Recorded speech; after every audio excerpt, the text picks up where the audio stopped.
All right, let's talk about LeBron. Come on. Where he's at now, Mm-hmm. I don't think a player of his stature should ever take less than the maximum. I think any team he goes to, they make money off of him in gobs, and they're taking like garbage bags of money. Yeah. Away. Brinks trucks. Yeah, Brinks trucks. Yeah. Like it's like some money on another level. Yeah. So if you know you're somebody, LeBron is one of the few players in sports history that actually stimulates the economy or whatever market he moves. yeah, we're into. talking about like hundreds of millions of dollars. He Like, even, we're not he talking even about like gave a blip yeah, in the LA market. Hollywood's out there. yeah, for real. Yeah. I believe it. So it's like I don't want him to settle, but then I also like get your money, man. Like get whatever you can. So it's like tough because I'm like, you don't need the money, but it's like, man, you've earned whatever you want. Whatever you want, you should be able to go for it. You've paid your dues in the league, and the league has made so much money off of you. Very true. Very true. Where I don't want to say they're indebted to you, but they kind of are. They are. Because like you said, he was the villain for 10 years. Yep. He came in from day one. He was the good guy. And he was the good guy. He was the Sprite, the Nike, all the endorsements. He made the league so much money, and it's like, you got to give him what he wants. See, here's the thing, and I think you spoke to this before, like privately. The league is being so dominated now by international players. Oh, yeah, we did talk about this. Nobody's around now that they can hand the baton to. That's why LeBron, I tell you the truth, that's the real reason why LeBron can't retire. Yeah. I do remember us talking Right. about this. This is a money play. LeBron would have been done. But do you need that when you're going after global expansion? Do you need a league with 50% American stars? I don't think you need that. Can I ask you a question? Yeah. Isn't it in the title of the league? We mean national? All right, so but here's the thing. The whole draw was the last 30 years, hey, we're just gonna have the best players no matter where they're from in the league. Where do those players live when they play? They live here. So it's still an American league? Correct. So when the outside players come, they say they want to go play where? They still want to play here. Right. So it's us against the world. Do you have to have, which is the debate now, where it's like who would win that? But you have to have an us. But now you're to the point now where you may have American players who were born here, but they may recognize their nationality or their parents. They can go play, right? They can go choose. Hey, Joel Embiid played on the Dream Team. Yeah, so it's like he played for Team USA. It's all over the place, I feel like, and I think that's on purpose. It is. To blur the line, so now a kid that's on the other side of the world, they just relate to their favorite player. They don't. Still doesn't work like that. Why not? Because there's a million people that'll be like, man, I love Wemby. But there's so many much more people that can't identify with him. You got to have somebody that you can put in their shoes. Somebody that I can look at, like Steph Curry changed the game, the face of the game. You can put Steph because in front of a lot. A small, tiny, little Asian kid can go shoot threes from half court. Yeah. That's more relatable. So you need that you gotta sort have of somebody, relation. Somebody you somebody can relate to and somebody you can identify with. Yeah. And then there's a language barrier. There's all other things that just like limits them. But the guy that's from here, he's walked the streets that you've walked, even if he hadn't been in your neighborhood. He's done the things that you did. Even if he was born rich, you can still identify with the path he's walked. Yeah. And the places that he has to go and the restaurants he went to. It's a little bit different because I don't know anything about where Victor Wembanyama grew up. Yeah, nothing. No. Yeah, he's the alien fits in multiple ways. Yeah, that's a double and triple entendre. Yeah, because it's like, I don't know where you're from. I mean, I know your country, but I was like, I don't know who you grew up with. I don't know your parents. I don't know anything about your background. I just know Nike. Yeah, like Nike was like, hey, we're gonna give him a shoe. We're gonna put an alien on it. And there it is. Yeah, and there it is. Alien. Yeah. There it is. So the business of sports plays into LeBron playing 24, 25 years because he would have retired if Ja could pick it up. He would have retired if Anthony Edwards wouldn't have had so many kids. He would have retired if there's multiple. If Zion Williamson could have stayed healthy. Yeah. He would like now he had to stay around until Cooper Kupp got here. Yeah. God forbid Cooper Kupp get into or isn't able to maximize his potential. Mm-hmm. LeBron might play 30 years. That's crazy, man. That's crazy to think about. Like, he got to play that long. You know why Michael Jordan could play a 13, 14-year career? Truthfully. You do realize that because Kobe Bryant existed, Tracy McGrady existed, Vince Carter existed. So he could pass the baton. It was Kevin Garnett was in the league. There was enough people that it would be strong enough for all 5, 6, 7, 10, 15 guys to carry the baton. And then you can make it more regionalized and everybody have a player that they call their own. I mean, but I guess now, like, more people are playing basketball than ever. Yeah. So that's the weird part where it's like, what do y'all need to fix in order for this man to be able to sit down? You got to think about it in this perspective. More people are playing basketball. You just said that. You made a big statement, and you didn't even realize what you said. More people are playing basketball than ever, but less people are watching basketball than ever. See, that's the disconnect. When you say LeBron need to be able to sit down, like I just said to you, so you going back to entertainment, right? You got to understand that the entertainment side of it is lacking. Yeah. It so is. The only way to pick that up when the entertainment side is lacking is what? Grassroots. Yeah. The grassroots of it is getting people to play, getting people back out into the parks. Now, the division of church and state is this. The people who can really play, they don't play outside anymore. No, they have trainers. They have AAU. Yeah. But the actual sport of it needs to be picked up by the kids who don't want to go pro. Yeah. The kids who are just doing it for fun. Yeah, that's fair. And that's why I call it sports entertainment. Yeah, thank you for letting me see. Yeah. You walked right into it. Yeah, I did walk into and that. I'm finna walk into what you said. So here's the messed up part about it. The sports entertainment part of it is LeBron don't need the money.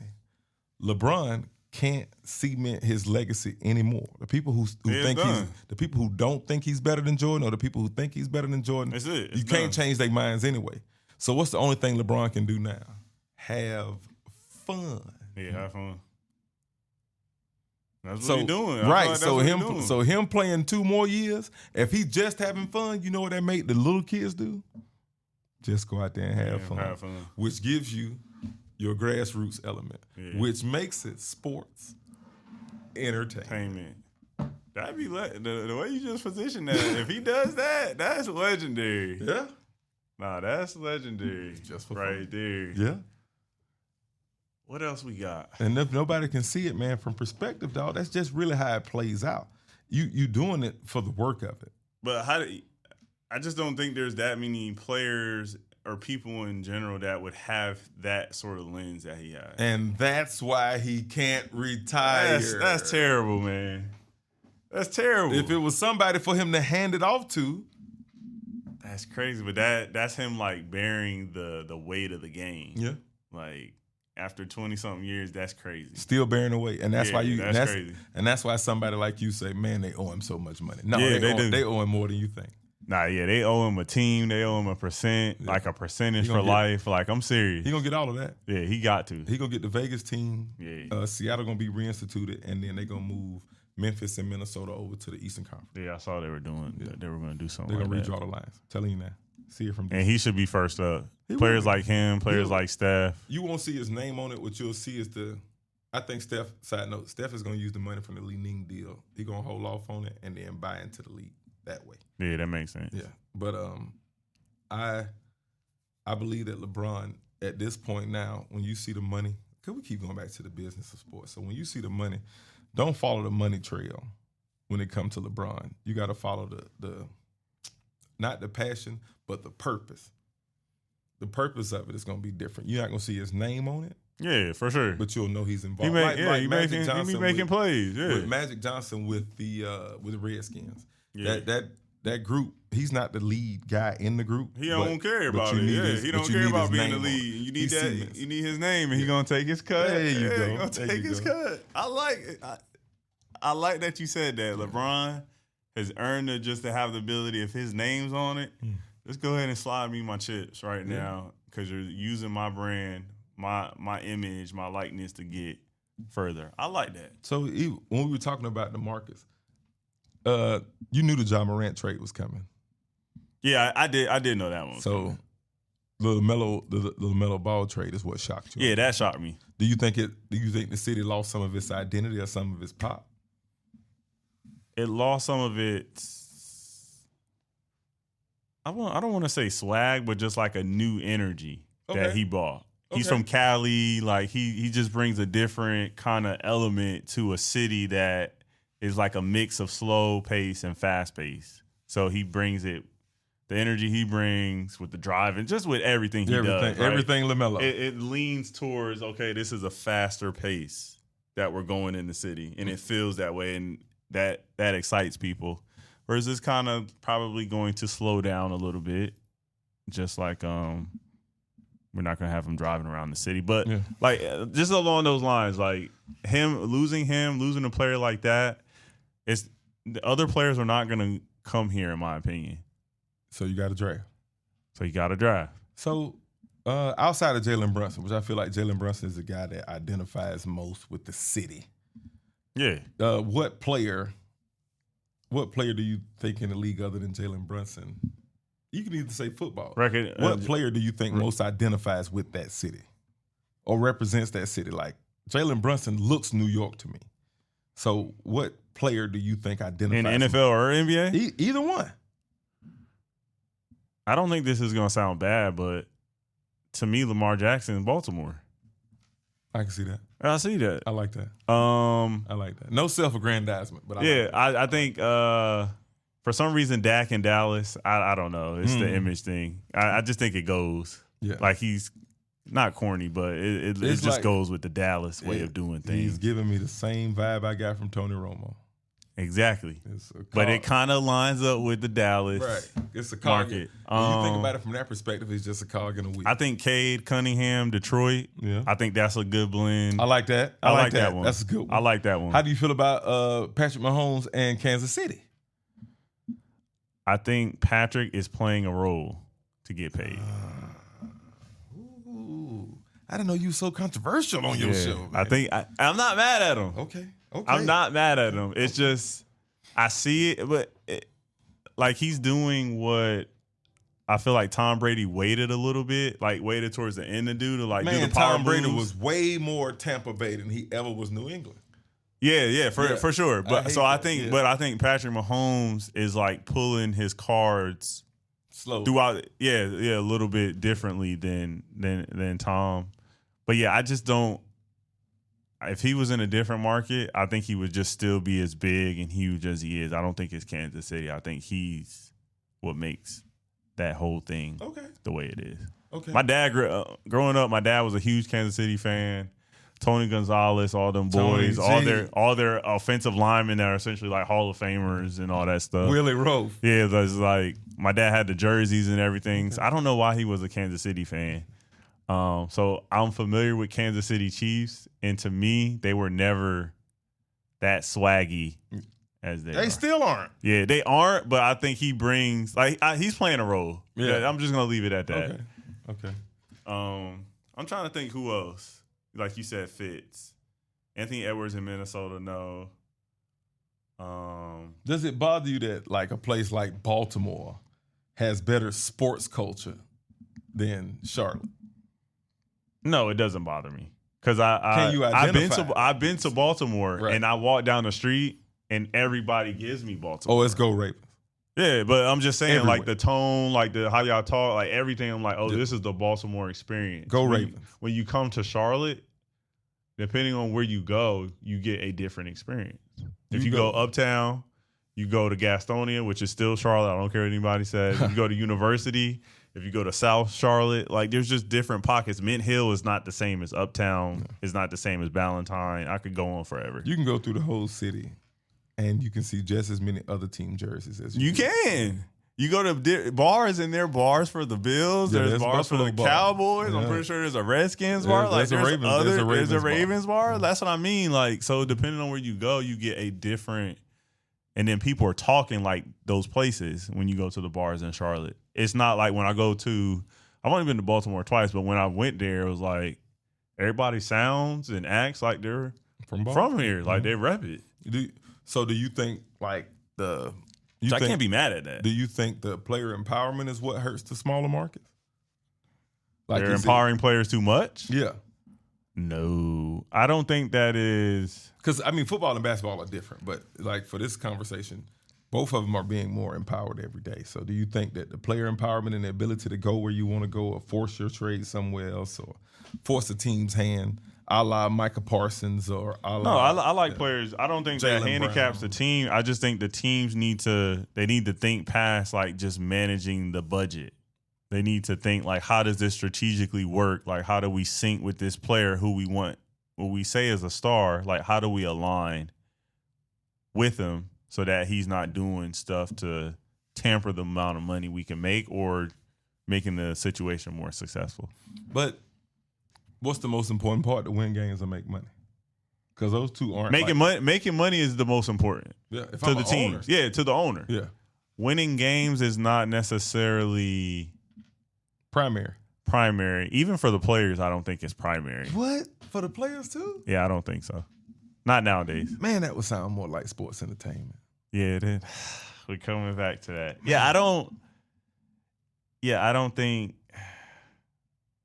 Yeah, I don't. I think the game, like you said, like they're not out there just playing for the fun of it. Like it is like a 9 to 5 almost. Mm-hmm. It is a 9 to 5 to them.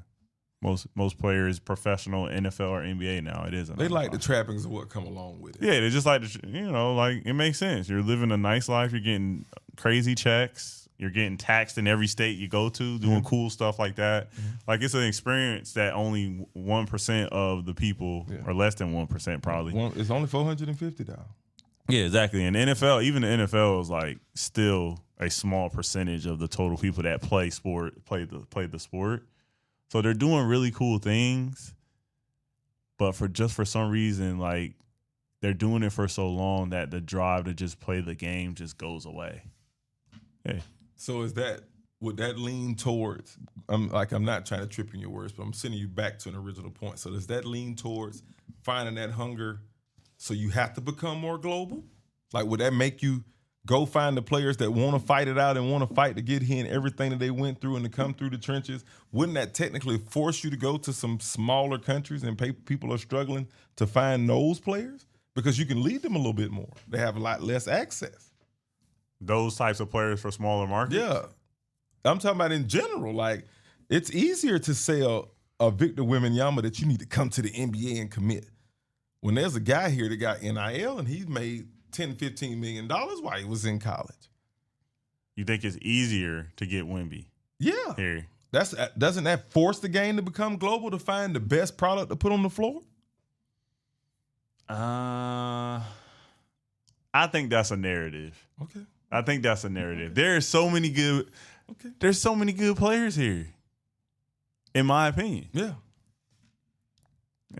At all levels. Like we all know somebody who could have been in the league, all the stories and stuff like that. There's so many good players here. You give me shoulda, coulda, woulda. See, the problem with what you're saying is there is a lot of shoulda, coulda, woulda. Right. But the problem what you're saying is all your MVPs as of late have been international. Right. But I think the stakes are at a point, like to your point, the players don't have the mix of the entertainment and the basketball. So they don't have the hunger and the drive. But is it the hunger, though? I'm going to tell you why it is. One, NIL. A.J. DeBonza walked in. A.J. DeBonza's father is his agent. Yeah. He's slotted for $68 million over the next 4 years. Yeah, easy. You do realize, like, he walked in with $10 million. Yeah. So, his college stuff, right. Yeah. So the hunger part of it is what? Eliminated. Yeah, that's true. Like, the drive that he has to be number one is him wanting to be successful. Are his parents from here? No, not right. Sponsor. Yeah, and so that's what I'm thinking. Like, so it's he easier. Still has that. He's at least one step removed from his parents, or that's a drive. That could be a drive for him to be like, hey, I want to be great still. So that's international. That is.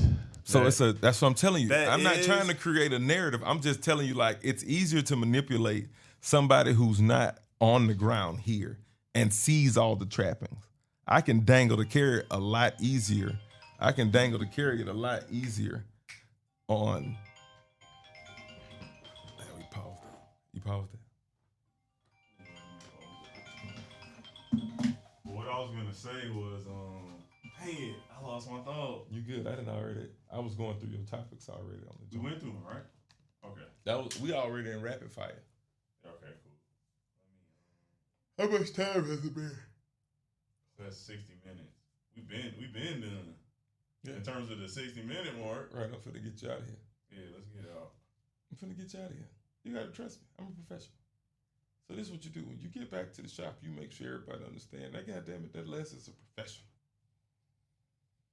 No, I will. Of course. I don't do this shit for fun. This ain't for play. Your socks have been blown off in here today. I love this shirt, bro. Where did this shirt come from? The Big Crit Show. What's the Big Crit Show, bro? Big Crit, the rapper. Oh, I'm saying you went and saw him, like. I went to see Crit, and then Kirby opened up for him. Okay.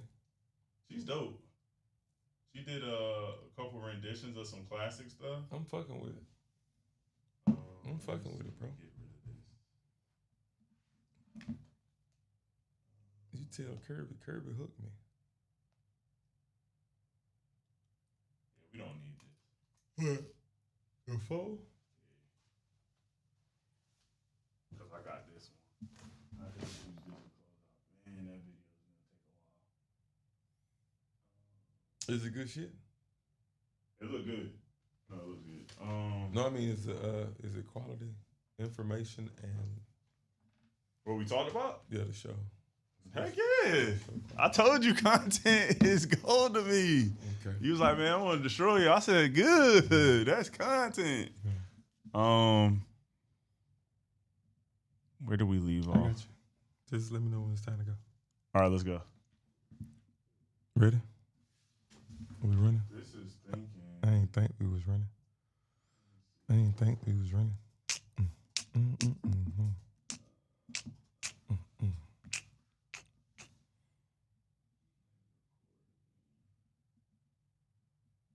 never record this on. Yeah, I'm gonna get you out of here. Broadcaster. All right, boom. All right, we good. So to the business of sports, wouldn't you in your mind understand, like, it's easier to create that narrative with a guy who is outside of the spectrum of everything that we're used to? So that's what drives the NBA now. You have to go global because you have to go global to be able to manipulate and control both sides. It's not just a faulty narrative. So nepotism isn't good. Nepotism is good because it feeds the other side of the machine. If I got Cam Boozer, LeBron James Jr., like if I got all of these guys, I got somebody that's old enough to teach them the game, and they feed the system. And then I got the other side of global guys who are just coming to America to get a slice of the American pie. Yeah, you got to balance. That's the balance. That's the balance. Because that's where we're at, where it's like it's literally going to be LeBron Jr., Carlos Boozer Jr., right? Matt Barnes Jr. There you go. Like, that's what Gilbert it is. Arenas Jr. Yeah, it's gonna be that. Carmelo Anthony Jr. Yeah, like their kids are next. Right. So that's one side of the cog, and the other side of the cog used to be because you had it before, like Joe Jellybean Bryant is Kobe Bryant daddy. Yeah. So the other side of it is, and since I can't get the guys from the street that need it the most, you know what I can do? I can go global and get the guys that are poor out there, and then I can feed the system, and they keep the tribalism going, and they keep the dollar spinning. And then in those examples in the past, it was the dad may have been good, but the son is great. But then the son is great. Bingo. That's usually the story. That was the narrative. Versus now, your dad is great. Your dad is a top 25 player all time. That's just Bron. Everybody else, Trevor Ariza, I give you Carmelo being on the other side. Yeah, but, you know what I mean? But your dad is really good. So it's like, where do you fall compared to him? They have that benchmark by default. And the people that'll fill the gap will be global guys. The global guys may be way out there. Yeah, they gonna be way out there. Way it is. Jason Tatum don't have a personality. Jaylen Brown too outspoken. Yeah. And we may have Wemby for 10 years. Bingo. Like just. And that's what they got to have Wemby. Spoiler alert: you got to have Wemby in it long enough to make him the bad guy. Yeah, I could see that. Right, and you build him that way. And he'll be here a while. Yeah. You know, as long as his legs and stuff. There you go. He could be your next Kareem Abdul-Jabbar. And then, as you say that, in those years that he's doing that, he gets some media training. Like he starts to speak the language, and he's gonna be like. But the more polished he become, the more like evil he gonna be. Bingo, yeah, for sure. Bingo, and that is sports entertainment. Yeah, because by his his height. Like Kareem Abdul-Jabbar was like he was stoic at times. He was Lou Alcindor in Milwaukee. He was great. He was Kareem Abdul-Jabbar in LA. And he was the evil empire while he was in LA. Yeah. Right. The big bad. And then to make that yellow, to make that palatable, what you do? You give him Showtime. Yeah, you give him Magic, and everybody loved Magic, and Kareem leading the way. Hook shot. There you go. They made it good. They made it. Nah, that's sports entertainment. It's been going on the whole time. Yeah. Hey, bro, thank you for having me here today, man. I appreciate you for stopping by. Yeah. You're showing me I can talk about sports and business. Yeah. And so this is opening up a new lane for us. I can't wait to come back, bro. We're going to do this again. For sure. The studio, shout out to Alchemy. Man. For having an amazing space where this we can come in person. Nice, bro. Yeah, so I appreciate you for coming in. Shout out to you for how you gonna thank me? I just thank you. Well, it's something that I always do on my show. I'm sorry. I'm sorry.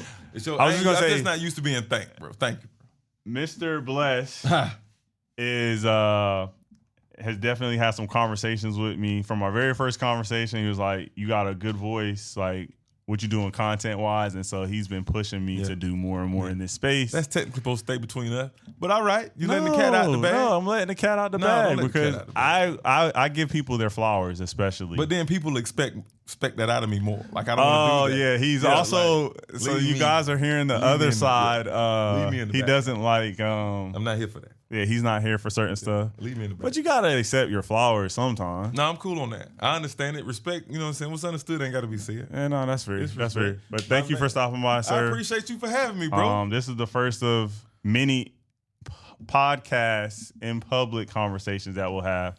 But we've had several of these already in the Cigar Lounge. Next, we're gonna talk entertainment, dog. We got to get these people into music and movies. The other side of me.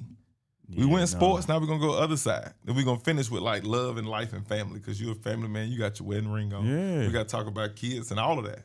Yeah, because all this of that's guy's good. All of that's a business too. Yeah, this guy, marriage and kids are definitely a business. Financial institutions. Cash flow negative. Bingo On most of that. Yes, thank you all for tuning in to another great episode Beyond Normal Media.